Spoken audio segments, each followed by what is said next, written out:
it really is an honor to be here this morning, truly an honor, and it's, so Admiral White and I go way, way back, and we each have dirt on one another, as many of us in this room probably do on one another, so I got to be careful with what I say, sir. But this brief could just as well have been given by you.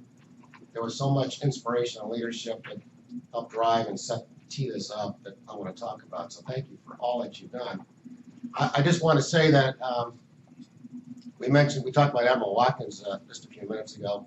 One of my heroes, absolutely one of my heroes. When I was working with the Trident submarine program right after I left the Naval Postgraduate School in the 1980s, and the Cold War was it was up and running hard, and I was the first oceanographer to be assigned to a submarine staff in the Trident community. And guess who was our Chief of Naval Operations? Admiral Watkins, and he was the one who rejuvenated our community and kept me going, kept John going, kept all of us going. One of the cool things I thought about is John talks about that pyramid. It's a pyramid that I live by. Many of us that wore a uniform or not in the community live by that pyramid, because at the end of the day, we were naval officers first and foremost, but we were also oceanographers. So the idea was that you wanted to qualify. Well, learn how to drive that submarine, learn how to drive that ship, learn how to launch the Tomahawk weapons, do what you needed to do in an operational Navy, and then bring the science to bear on those decisions in a timely and meaningful fashion. So just like John said, we try to deliver it in the right framework and at the right time in the right place. So when I started this project I'm going to share with you today, I had a lot of these thoughts going on in my mind. But the first thing I wanted to do is, I am, as John said, the president, at least for the next year, of the Marine Technology Society. It's been truly an honor. And one of the nice things about it is that there's an awful lot. There's 3,500 members, and there's a very rich piece of that comes from oil and gas, and in general, the private sector. Marine Technology Society is really honored, John, to be your team member in ocean leadership going forward.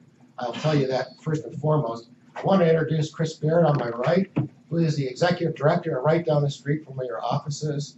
And where is Justin Malley? I know most of you know, has been working Capitol Hill this week, Vice President for Government Affairs. So just a shout out, John, that we're going to be your ally going forward. There's so much to be done, and we got to do this as a team, all hands on deck sort of thing, right? Yep. And I also wanted to turn my attention to Dr. Roger Harvey. Where are you, Roger? There he is. So Roger, June of 2014 was my first boss at Old Dominion University. And when I approached the front office with this idea of a pilot or an experiment, and I had White House interest, it was really Roger who waved the flag for me, because I had just kind of shown up without a PhD, coming to Old Dominion University, 20 minutes from the largest Navy base in the world, and I always thought that there was something that the campus ought to be doing to pay attention to John's pyramid, because you had all of these sailors, you have 80+ ships, you have all these submarines, senior staffs, and it was a wonderful campus, 20 minutes down Hampton Boulevard, and there was, I thought that even as much as President John Broderick was trying to do multidisciplinary research and curriculum development and making strategic hires, and focusing on sea level rise, that there was more we could be doing with the United States Navy right down the street. So, Roger, it was really, you're the one who opened the door. I just want to shout out to you for these slides, because you had a lot to do with them, so thank you. Okay, so Casey, am I ready to go with this? Just click. Your clicker.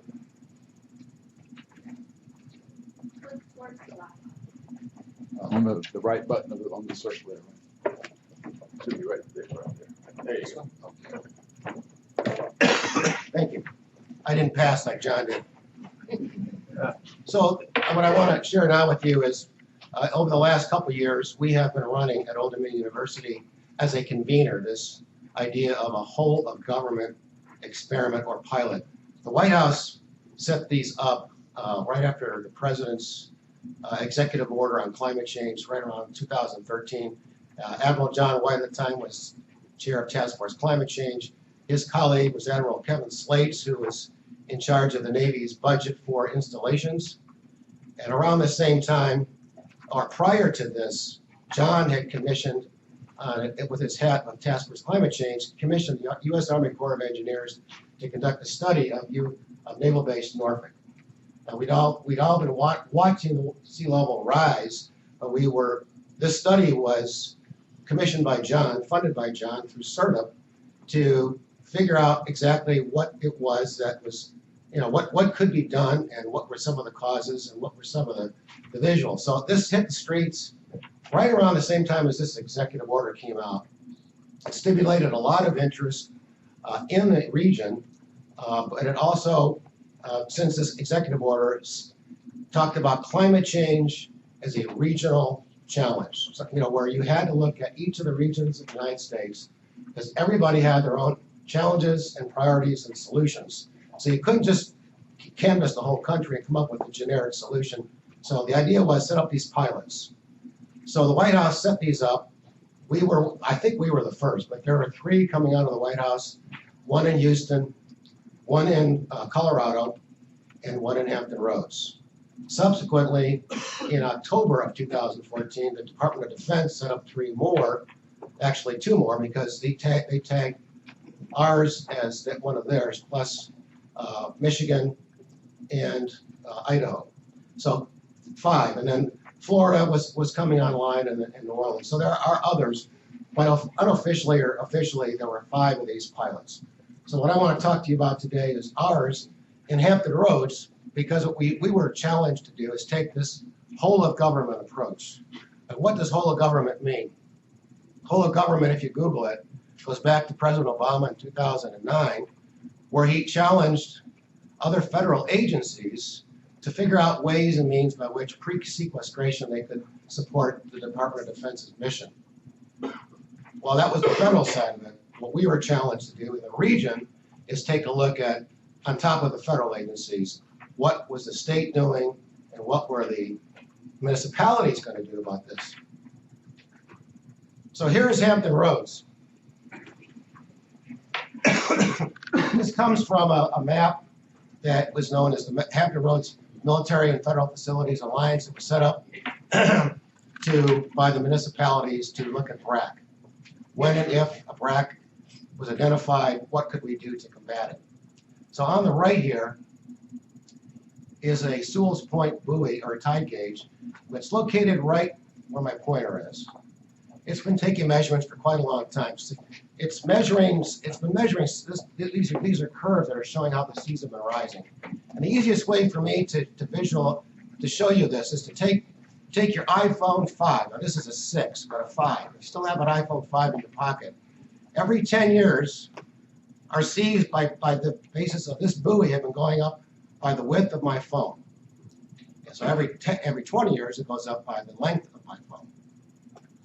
That's what these measurements are showing, and then these are projections along these different curves, depending upon which one you want to believe. We're not sure yet, but it seems to be falling someplace along the middle. So to orientate you, this big blue box here, right next to where that buoy was, is Naval Base Norfolk. ODU is just to the south, and share a boulevard, Hampton Boulevard. Over here is the Little Creek Amphib Base. Langley Air Force Base is up here. And then the shipyards are here and here. 1 out of every 2 jobs in Hampton Roads is a federal job. So the idea was, in this experiment, could we figure out a way to bring all the bases, the base commanders, together with the state, local municipalities. Norfolk is over here. Virginia Beach is down here. Hampton is up here. Newport News, Suffolk, and Portsmouth. So of these 7 major municipalities, I would say all of them have had some impact of sea level rise. But on top of that, you've got 18 jurisdictions that are defined by these weird shapes all around. So the whole gray area is called Hampton Roads. It's a complicated local jurisdiction set up mainly because of the Dillon Law, which said that local governments are in control. We don't have a county set up like other regions do. So just to give you the setup, it was a complicated network, and we just tried to convene a new process to look at what each of these folks were doing and bring in the military for the first time and look at both sides of the fence and to build a process from it. So we scoped it in 2 years. John was in control of this. I mean, John was leading task force climate change throughout most of this through his retirement in the fall, this past fall, right? So we rolled ours out in June of 2014, and I wanted to mention that the Marine Technology Society, we used something called a tech surge with Old Dominion University to roll this thing out. The idea was use a society and a campus as a convener and look at the ocean observing technologies that could address resiliency, how to measure it, how to network and do a sort of a mission control or a command and control of the data and bringing it all together so we could start to make informed decisions. So our mission and our vision are highlighted there. Pretty much what I've been saying to you all along. The main one point here is whole of government was what we've been using. That's why we call it intergovernmental. But the idea of whole of community came from Governor McAuliffe himself. He rolled out his climate commission. It was an update to what Governor Kane did in 2008 with over 150 recommendations. Governor McAuliffe said, I need something done before I leave office. So I don't want 150 recommendations. I want 6 that I can act upon. So part of what I'm telling you here is that he has bought into this process, but he wanted it expanded to whole of community. So we're taking the approach now that if we can't figure this out with the citizens in mind, the church groups and that sort of thing, then we're missing the boat. Can't just be government, it's got to be private sector, it's got to be the whole enchilada. So I just made it even more complicated. So what we're trying to figure out now, we are now in March of our last year, of what can we set up with MOUs to knit together this organization that can look across the whole of government, whole of community approach to preparing us going forward. And that's why I love the fact that you students are here, because this is going to be in your laps. But we really have to figure out a better way of taking these echelons of government, private sector, and integrate them together in a more holistic way. It's a lot easier said than done, but I believe that it's all doable. The nice thing about the region is people see it as a challenge and are willing to work together to figure out a good way to address. So a little bit on the mechanics. I explained some of this to Department of Homeland Security yesterday, so some of these slides are the same. They're interested in the mechanics of how this all is working, so that's kind of what I want to share with you now. Phase 1 was year 1, so it was June of 2014 through last June, and then we're into phase 2, which will end June 30th of this upcoming summer. Phase 1, I think the signature thing here was a charter, got it signed. We created it, and it laid out what our goals and expectations were. So it's our Ref A, it's our reference document. Most of us on active duty appreciate a reference to anything you do, so you can look back at it. As far as I know, we are the only pilot that has this charter. But one of the things we wanted to do with the United States Navy is make this process exportable to other regions of the country. So that charter is a document we've been passing along to different district commanders. Now we're in year 2, and this is where the rubber meets the road. I think the future is still to be determined, but there are some mechanisms in place I'll share with you in a minute. So a schematic of what I'm talking about. On the left here are working groups that we set up, each comprised of this whole of government, whole of community idea.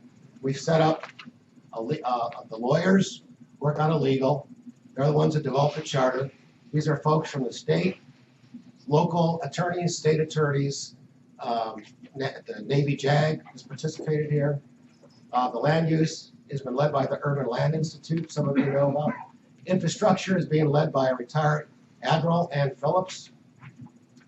The private sector has been represented for now by a few small companies, but Huntington Ingalls is the big elephant. And then we're looking at science, how military works into this, how the feds work into this, how local government and state, all work together. The conversation is occurring. That's the good news.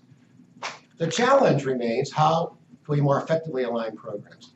And I keep going back to Admiral Watkins' vision for our community about integration. So what Bob's doing at National Science Foundation with OOI, what others of us have been doing with the Integrated Ocean Observing System, for me, that word integrate, that I word, is an important piece of the discussion that I think is starting to gain more traction. Because if you can argue the case that the more bang you can get for the tax dollar, the more efficient use of those dwindling tax resources, the better off we can be. It's resonating, at least in the region. So a little bit more on the mechanics. I'll show you a slide in a minute, but we set up a steering committee to lead this. This is more or less a board, and I was chairing it for a while, but we turned it over to the Planning District Commission. These are the working groups I was just pointing to you here in a minute, and I just put some names here so you can see that these folks are all working on deliverables that we will be briefing in the months ahead, the spring, and they're all supported by these circles at the bottom. We call them advisory committees. I want to point out that many of you know Larry Atkinson. He leads or co-chairs the science team, and I've asked Larry and Carl Hurst, who works at the Virginia Institute of Marine Science, who, I said, could we figure out a good, solid way where the ocean science community can effectively integrate into this new, growing, integrated regional planning process? And I think it's working pretty well. NOAA and NASA have been playing. We just haven't figured out yet how to align the programs and get them integrated.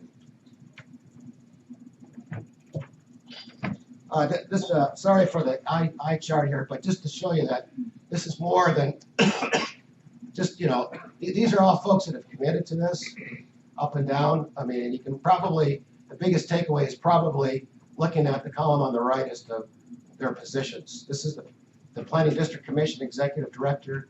Mayor Wright is the mayor of Portsmouth. Sean Talmadge works for Governor McAuliffe. This is the Virginia Port Authority. Again, the state, Huntington Ingalls, Virginia Department of Transportation, the city of Norfolk and the city of Virginia Beach are participating, but that's only 2 of the 7 municipalities. So you can see where we still haven't quite figured out how to do it without making this too big. The feds are liaisons by virtue of the legal impediments to making this a true whole of government, but they're at the table. They just don't have voting. So we have the Army Corps of Engineers commander, the Commandant Reed's Middle Atlantic Admiral, the Coast Guard is here, the NAVFAC Midland, and the Langley Base Commander. I did want to say that Captain George Bonner is in the audience. Where are you, George? Would you stand up, please, sir? So Captain George Bonner, just so you all know, is the commanding officer of the United States Coast Guard's Infrastructure and Logistics Command. Is that correct, George? George was a plank owner in this. He stood up with me at the very beginning. Coast Guard is committed to this. As George and I found out yesterday, Department of Homeland Security is just sort of awakening to the fact that they see some value in this because they want to figure out a way to improve our Homeland Security posture across other parts of the region using a similar whole of government model. So we think there's some traction. The DC sponsors, just a shout out to these 3 offices, and in particular, the National Security Council, Judge Alice Hill, who many of you know, I think, but she has been instrumental in guiding and leading me. She was the one who first interacted with John and myself in the early parts of 2014 before we rolled it out, and she's been with us every step of the way. Senator Kane has been very proactive in helping and supporting and leading this in a bipartisan way so that the Democrats and the Republicans see this as sort of a common theme. And one of the things I want to mention to you is that we don't talk about climate change necessarily here as much as we say we all acknowledge that the water is rising. No refuting that. So how can we mitigate and strategically adapt together? Focusing on the action plan versus questioning, the causes and effects. Right? Once you get into that, it derails the conversation. But there is a whole list of federal partners here that I just want to shout out to that have been actively participating. HUD came to the table and just had their resiliency competition And Norfolk was awarded $120 million for building up their neighborhoods because we qualified for Hurricane Irene. But the network that we're establishing here had a lot to do with that. The problem was we still have more, more damage to address. But the good news is HUD has come to the table, and of course through John, the Navy continues to be a very active leader here. So the phase 1 milestones, I'll just quickly run through. I mentioned the tech surge up here at the top. We've gone through a series of major events leading to the idea of a charter. We walked ourselves through. FEMA came and set up a tabletop exercise, sort of like a war game. And then through the course of the spring and summer, we started to come up with some deliverables on what, and then the phase 1 report was issued last summer, if anybody is interested, on how the first year went. So now that we're into year 2, we started to share this charter, lessons learned, and we're working on starting to work on these MOUs. Some other proposed regional deliverables. And since we live with water, we want to figure out ways that we can look at this as a glass half full, not glass half empty sort of thing. There are technology, there are science and incubators that we can look at. And we believe that a campus, one of the things that I've been talking to other universities about, and those of you that are coming from other universities, one of the cool things about this is, having never been on a faculty, but I always thought that a university like an Old Dominion, so close to a base, could be doing more, as I started this presentation about. We as a convener with strategic, with curriculum development and focused research, multidisciplinary research, and I'm housed in the Office of Research, so I can touch all the faculty. But the cool thing here is, I think, is that we are demonstrating another role for a campus, and that is that of a convener, because as a trusted agent, there is no other party that can truly bring a whole of government team together. I could never have done it on active duty. John couldn't do it. John, you only have so much influence when you are in the government or in a company. But as a university employee, I feel that the degrees of freedom have greatly expanded, and it gives us another role where a university, at least especially in an urban campus environment, can support local jurisdictions in a different way. One thing I've highlighted here, and that is the idea that integration of data is key here. I'm going to go back to that regional chart, but one of the deliverables is the idea of a regional IU's construct in Hampton Roads to monitor resiliency going forward, which extends well out into the open ocean. We think we've got legislation that's going to be approved by the state to pursue that. I think that's a good news story, I think, for all of us. Most of this I've talked about. We're still looking hard at public health and land use. The infrastructure piece is coming along, and the legal impediments. We are going to probably be proposing legislation. So I don't know, who's the ocean leadership person that does legislation? Oh, Casey, wonderful. I'll be looking forward to working with you. And this is my last slide. The cool thing here is, besides the convening role, is we've got a much stronger partnership now with the Virginia Institute of Marine Science than ever before. Virginia Institute of Marine Science, housed at William & Mary, has always had a state hat. So they've always taken tasking from the governor's office to do things in the ocean science world. They've got a fleet of UUVs. They've got great curriculum development. They've got the Virginia Coastal Policy Center.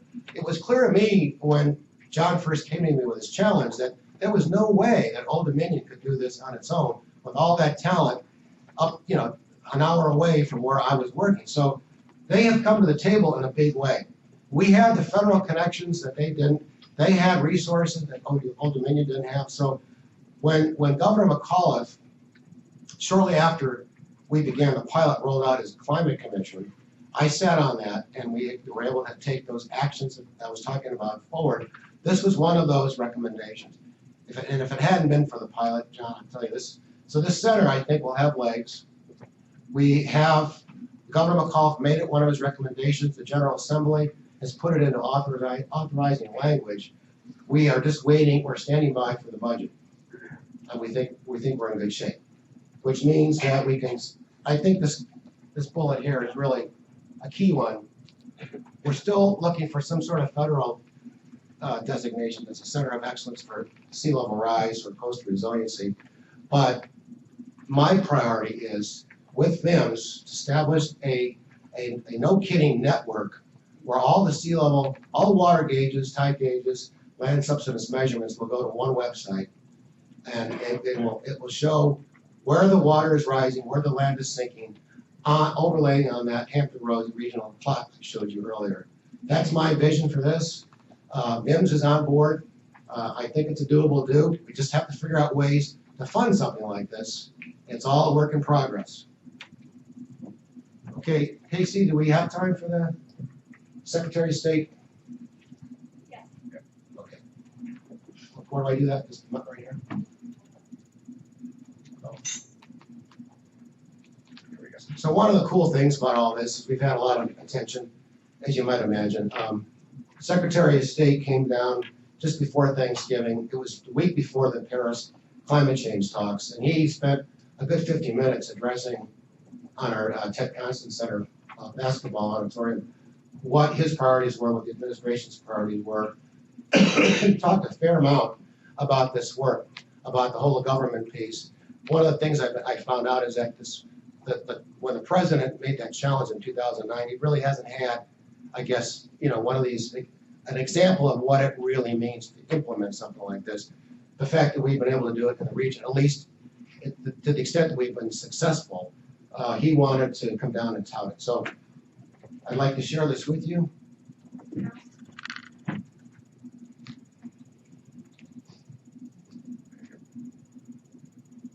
Ensuring our military is as resilient as possible will require unprecedented cooperation at all levels of government. And the pilot program housed right here at Old Dominion University is a perfect example of the type of coordinated effort that we need to deploy from sea to shining sea, folks. Now,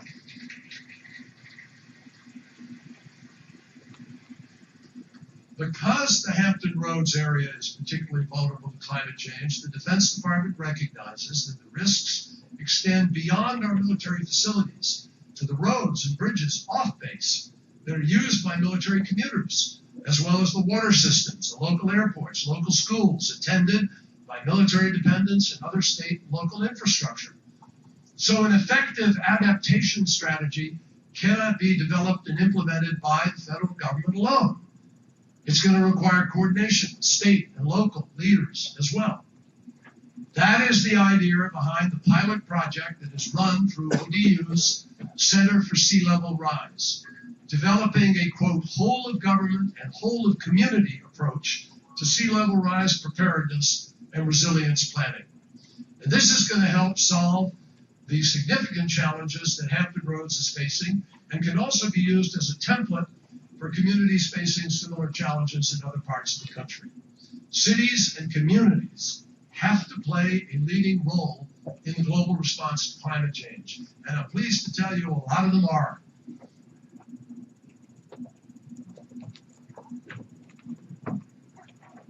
So that concludes my presentation.